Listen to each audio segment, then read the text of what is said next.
standard quantum teleportation, and every time the measurement, and that's the beauty of this. Right? It is kind of an epitome. Actually, teleportation gates are a primitive for quantum computing, so if you understand teleportation, you probably understand half of quantum computing right there. The measurements are random. The results are random. We do not know. There's 4 Bell states we could get. They're actually equiprobable if you do the Bennett-Brassard calculation, which takes just a few minutes. It's very illuminating. You can get 25% chance each of the Bell states. They're completely, totally equiprobable. But it doesn't matter. Because, so the projection is completely random on both sides, but this is what does the job. The classical communication link, where Alice sends the measurement results to Bob, and Bob knows now for sure what happened to the state and can fix it, right? By redoing the same Pauli that were byproducts, in fact, of the measurement. Okay, so if I wanted to do this with Q mode, what would I do? Well, I would start with a state psi that would be, so that's qubits. I would use the big page of all the stuff. So now I have a continuous variable state, right? I have a Q mode which is Q equals 0, say. And Q equals 0. Right? I send that through that.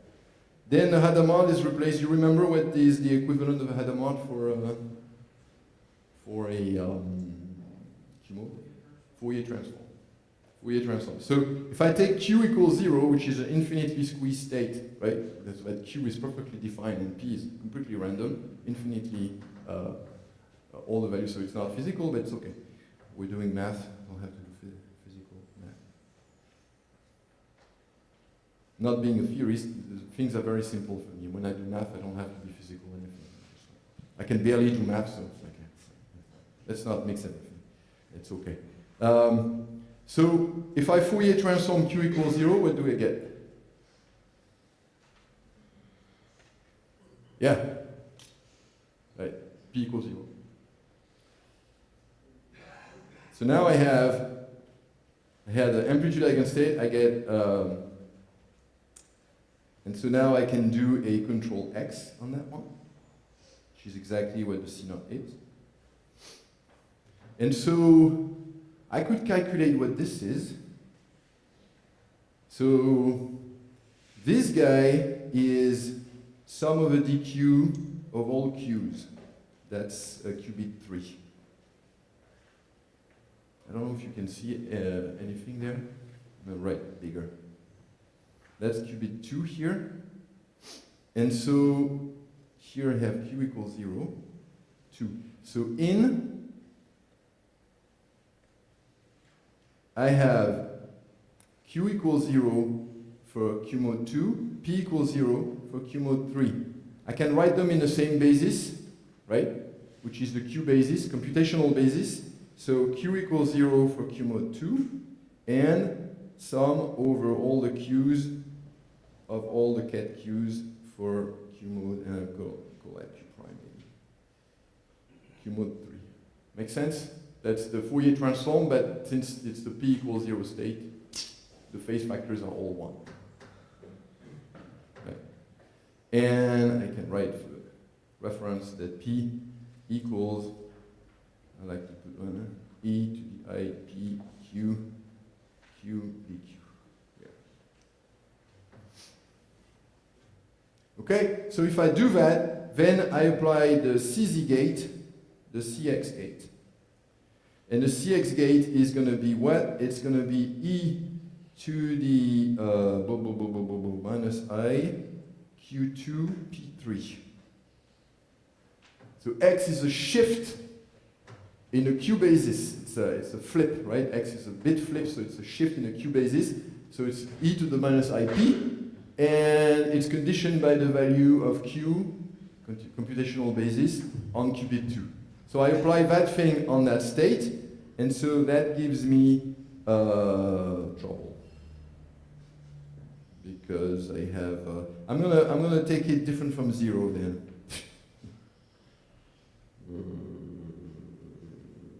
Because it's not gonna do anything. Wait. No. Sorry, it's the reverse. This is the control Q mode. That's the target Q mode. So it's Q3 P2. All right.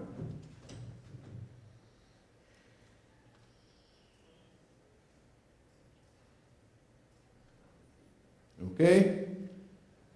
Here. So out is Cx Q equals, so Ex 32, Q equals 0.2, P equals 0.3. And that's going to be, okay, so the e to the I Q3 applies to ket 3, so it's e to the I Q prime, right? And then that thing comes hit that guy, and it's just a shift by whatever Q3 takes, so it's all inside the integral. Sum over Q prime, e to the minus I Q prime P2 of Q equals 0 for mode 2, and that's just sum over dq prime, 0 plus Q prime, so Q prime. And I still have the other guy, because it never changed. It's a control bit. So there, I probably have an entangled state here, right? That's an EPR state.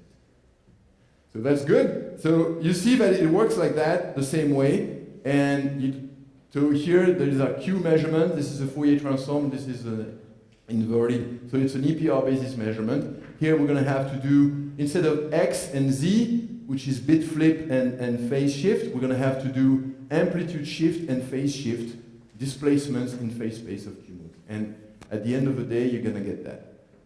Okay? So, let's see. All right. So, just to show you, this only uses infinitely squeezed states.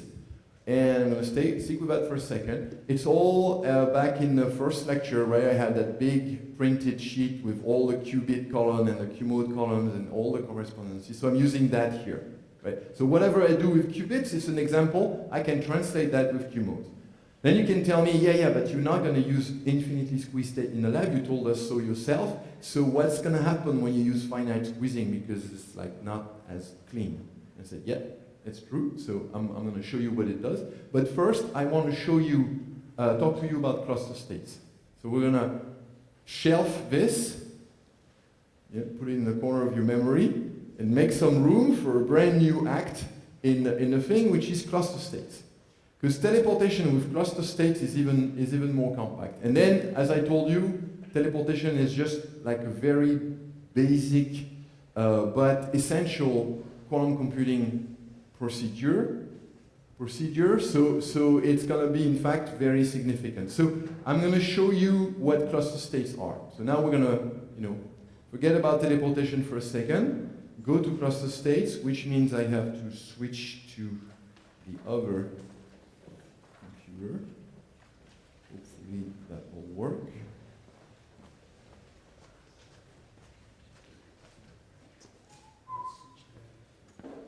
What? Change the battery? Okay.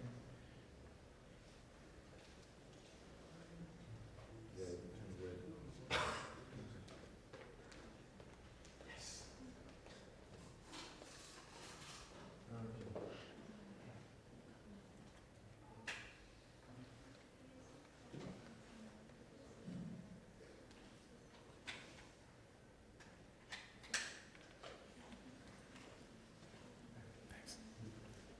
Okay, so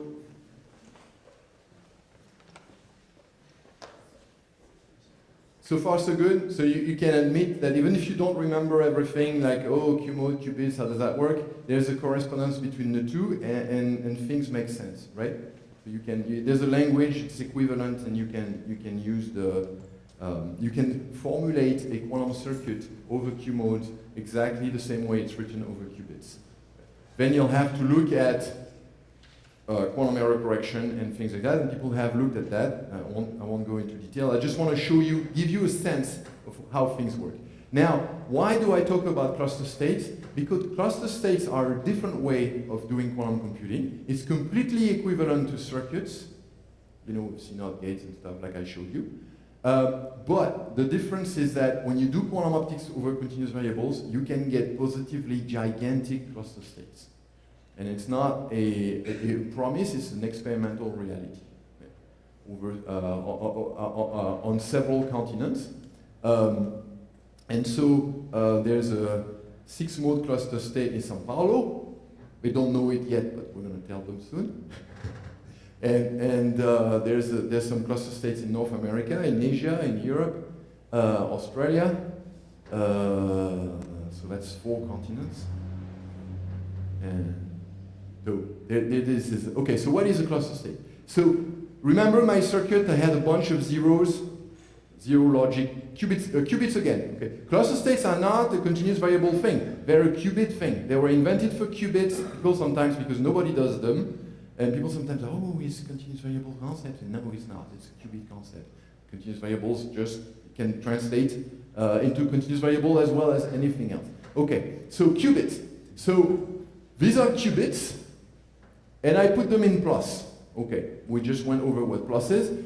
And between qubits, I apply some entangling gates, which are going to be control Z gates, not control X, not control not, the other guy, control Z.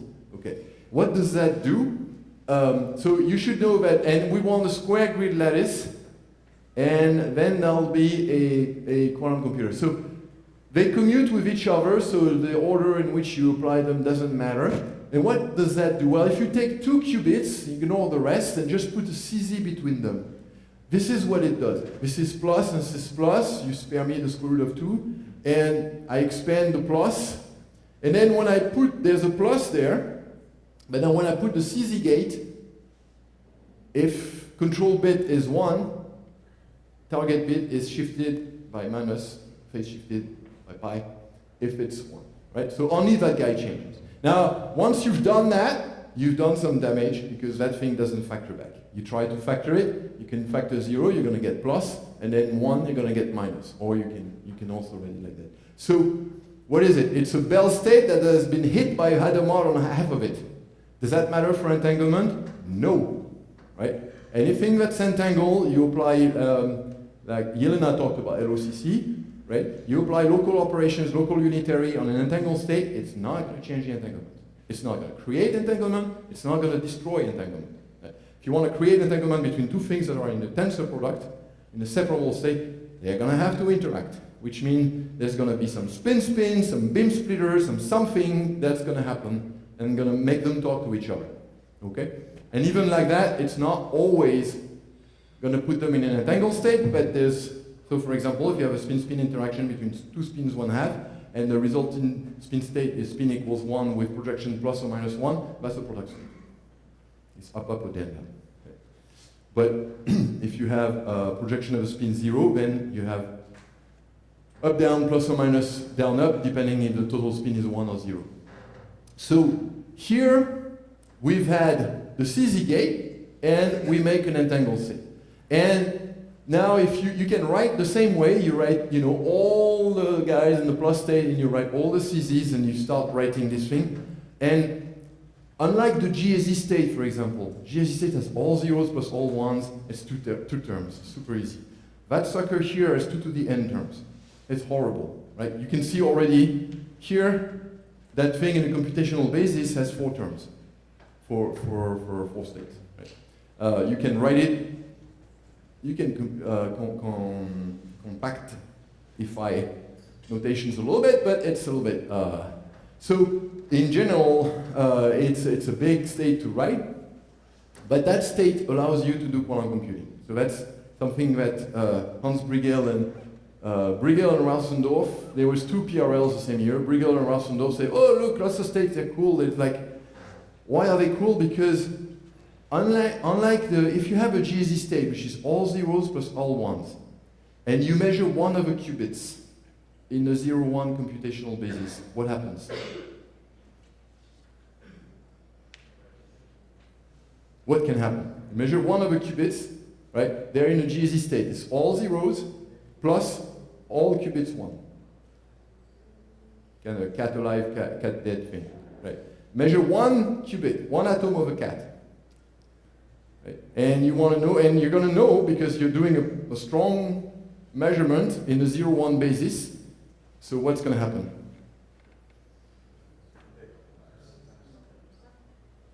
Right? You're going to find 0-1 for that qubit, and therefore all the other guys are going to be like the one that you found in 0 or 1, right? So you're going to project the cat into all zeros, or all ones, which means it's completely not entangled anymore, right? Complete disaster.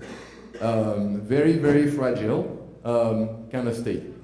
The cluster state is different. The cluster state is resilient with respect to measurement. If I measure one qubit, so it's kind of an animation that's nice, it's absolutely non-informative, but it's kind of cute. You have a cluster state like that. If I measure that guy, doesn't matter what basis I use, because the GZ state, you can keep it if you don't measure in a 0-1 basis, you cannot destroy it. It's possible.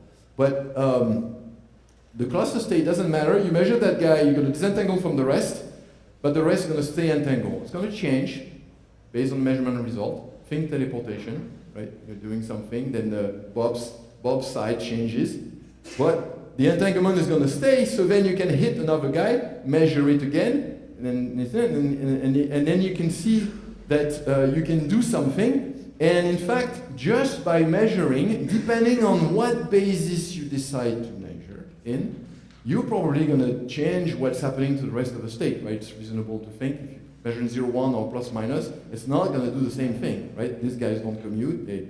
So that's basically the principle. That's how quantum computing can work. And I'm just going to show you a very, very simple example. This is a teleportation. So there's a qubit in psi. Right?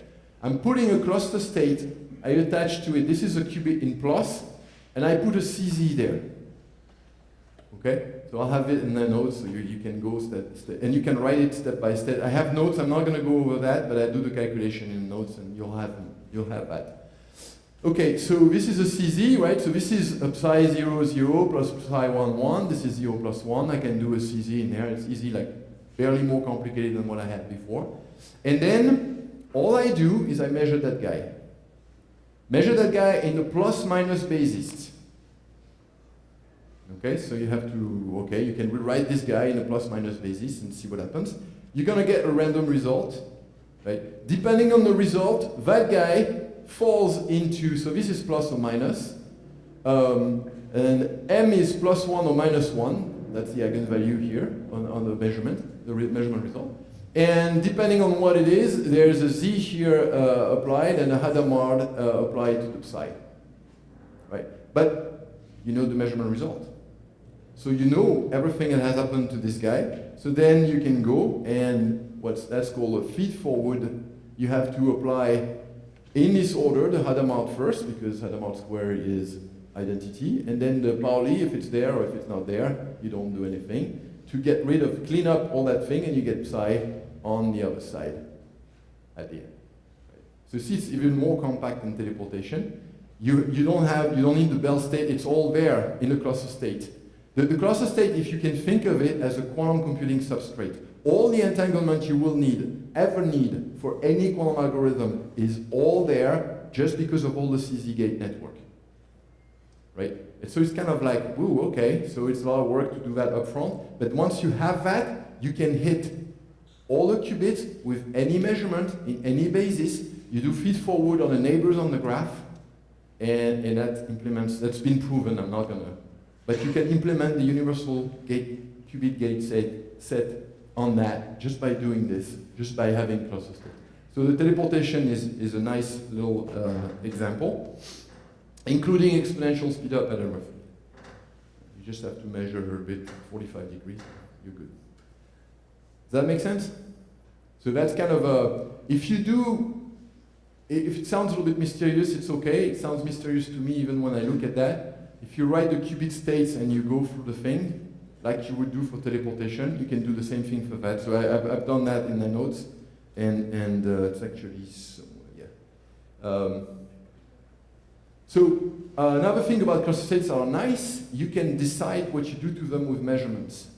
So for example, if I have three qubit cluster state here, and I measure Z in the middle, so that means I measure in the 0-1 basis, that's the eigenstates of Z. Then what happens is that, okay, I can feed forward the measurement results, but basically I'm cutting the thing. I've disentangled the central qubit. Okay, that's not completely surprising. But if you do the same state right here and you measure X, right, so then you get this. You get feed forward of random measurement results. So you do unitaries to clean up the rest. It's all deterministic. There's nothing random, there's nothing post-selected. The measurement is random, but you have the measurement results. So you know exactly what to do, whatever measurement results you have. All the cases are covered. It's like teleportation. It will work 100% of the time. So yes, quantum measurements, because I say that to you, I know you understand quantum mechanics, but sometimes you'll talk to people, say, at a cocktail party, they said, oh, please tell me everything about quantum computing. That's never going to happen. But just in case it does, say, I hear that lots of stuff is random and Einstein didn't like that. What do you say about that in your quantum computer? Say, yeah, Baba, everything is random and we fix it because we measure. We're really good at measuring things. We're physicists. That's what we do. We measure things and we know.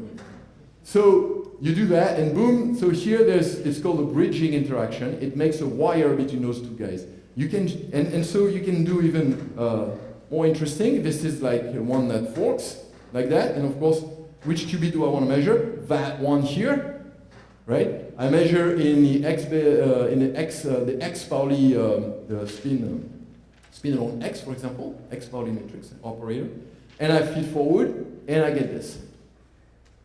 Right, so cluster states are amazing because not only are they resilient under measurement, the entanglement stays, you can also reshape them. So if you have a square grid cluster state, you can cut some lines in there, do independent channels, and then keep some connection transversely between them, and that's like 2 qubits, and they're going to go, and then eventually they're going to get an entangled gate in between, and you can make a general quantum computer with that. And that's the original idea of Rauschendorf and equation. Actually, I'm not sure to have understood, because in the previous slide you said that when we measure, we will not break the entanglement between other qubits when we measure on a cluster state. Like 1 qubit, if you have a cluster with 100 qubits, the other will keep the entanglement. And here on the first line, you say you measure Z. But like you break the entanglement, so I don't understand. So when you measure one out of a GAZ state, the other guys, in fact, the GAZ state, when it's written as a cluster state, everything is connected to everything. That's why everything goes to hell. But we didn't look at it like that. We just wrote all zeros plus all ones. But when you measure one guy, it will disentangle it from the neighbors on the graph. But the rest of the graph that's not connected to that guy is not going to matter. It's not going to mind. In this case here, everybody is connected to the guy I measure. So that's why. Okay. Right. So it depends on the shape. Yes. Yeah. Okay. Yes. Yeah. Absolutely. The shape is important. It's a great question, and I never contradict myself ever, unless I do. But thanks for that question. It's an excellent question. And these are things, but these are 100% reliable. Again, this is just completely. There's no approximation. It's just analytic and rigorous. Yes. It's me. Hi. It might be a very silly question, but when you're connecting 2 qubits through a controlled Z gate. Yeah. How do I know which one is the target and which one is the... Great question, thank you. It's symmetric, it doesn't matter. Really? Yeah. Okay. Because it's a great question, and thank you for asking those questions, being braver than I was. You can see it here. Initially, before the CC gate, this is a plus. right? And this guy is going to be affected, and so it's invariant in the permutation of, the permutation of a qubit, the whole thing is going to be unchanged. Yes. Yeah, no, so you have specific pairs of qubits that you apply a CZ gate to. And those qubits might be entangled with other things, there's a big, but the CZ gate is a 2-qubit gate. It's going to take, and it doesn't matter. So when it's a bigger state, it looks like, oh, it's complicated, but no, it's symmetric at every step, so it's not going to matter. You can choose whichever you want to be the control. Great question. Other questions? Okay. I'm going to 50 minutes and counting. So teleportation again, let's see. I think I'm going to speed up a little bit.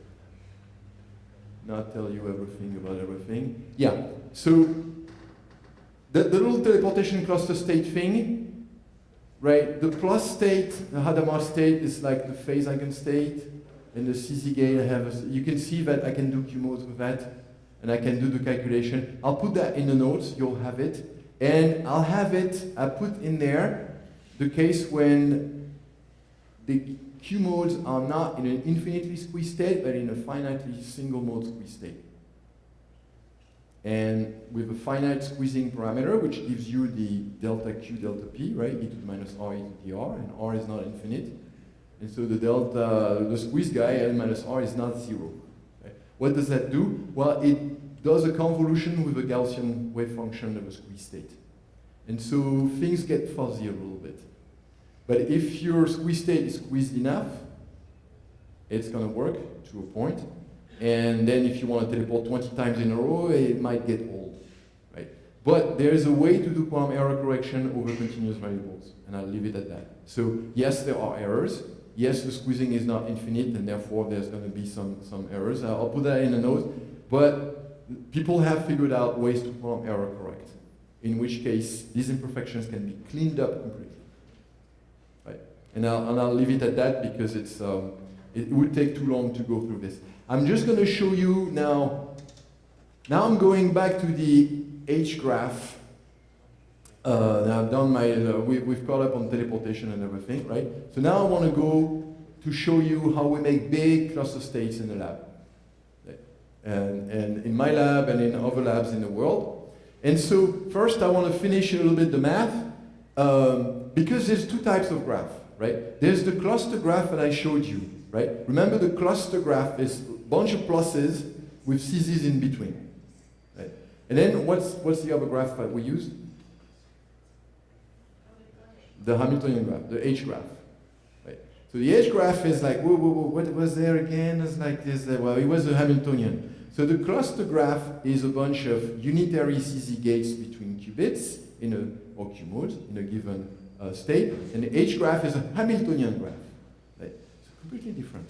The Hamiltonian graph is super easy because when I make that particular Hamiltonian in my lab, I have the graph, I know what's happening. I just show you how we could, if we had that, if we have that particular Hamiltonian that makes a particular graph, I can calculate the state or get a good idea. So here's how they connect together. That's the standard cluster state. I just took 2 because, okay, you can grow it. Plus with a CZ between. The Q mode cluster state, well, I take the plus, I replace it with, remember, plus is 0 times through Hadamard. Well, I take Q equals 0 through Hadamard, it's P equals 0. So the infinitely squeezed phase squeeze state, and the CZ gate, which is that guy. The Z is a phase shift, so that's a phase shift controlled by Q1, or a phase shift of 1 controlled by Q2, because it's also completely symmetric. Okay? So that's the canonical cluster state over Q modes. I'm going to talk about all that stuff in a second. And the H graph is that guy. H graph is just, well, what we showed in the OPO, right? I start with vacuum modes. So this is 0 photon vacuum state. That's the 0 field phase quadrature operator eigenvalue, right? And the Q is actually, delta Q is infinite, right? Because so this is not a state that has 0 photon. That state has an infinite energy in it. This one has 0 energy, except the 0 point energy, which doesn't count because it's an offset, and energy offsets are not measurable in physics. So global absolute energy offset. The whole energy of the whole universe is shifted. Nobody is going to be able to tell. In between, I have this Hamiltonian, which you recognize as the two-mode squeezing Hamiltonian, right? The thing that the OPO, the non-degenerate OPO does. Make a photon in one, a photon in two, boom, puts a photon pair. So that thing, physically, I know exactly what it does. That thing, not so much. It's like, ooh, you have to do, yeah, but those gates have been done in the lab. They're not simple to make. They're not like, you can do them using squeezers. They're called Q&D operations. They're pretty heavy to do. These are two squeeze states to begin with. So you have to squeeze first. So you have an OPO here to squeeze. They generate OPO to squeeze. They generate OPO to squeeze. And then some more nonlinear optics to do the control phase shift. So Furusawa has done that in his lab. He has like individual gates. I haven't done the individual gates. I do everything at the same time. The whole cluster state. Blah! In one OPO. Isn't that cool? You can say yes. Not going to get flattered. All right. So one more thing about how everything fits together. There's something called the stabilizers. Some of you might, I know most of you know more theory in quantum information than I do. So the stabilizers are the operators that leave a particular state invariant, i.e. the state has an eigenvalue 1. Right? It turns out that for cluster state, so remember these graphs, right, with the plus, if you put x Pauli x on one vertex of a graph, one qubit, and you put these on all the neighbors, then the cluster state doesn't change. Pretty awesome. So if you do that for all the vertices on the graph with neighbor every time, and you show that you try them all, and every time you have an eigenstate, you can tell that your state is a cluster state. It's mathematical if it's a pure state. If it's not a pure state, you're going to have to be a little bit more careful. But if it's a pure state, you're out of the woods. You're home free. It's all good.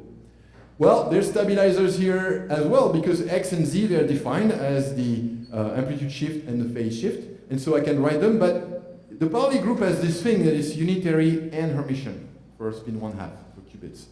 Not for qubits of dimensions higher than 2, but for spin 1/2, they're both the same thing. So you measure the Pauli matrices, but they're also unitary operators. So here, I have the unitary operator for the stabilizer is a unitary operator, but okay, it's an exponentiated Hermitian, and I'm going to measure those guys.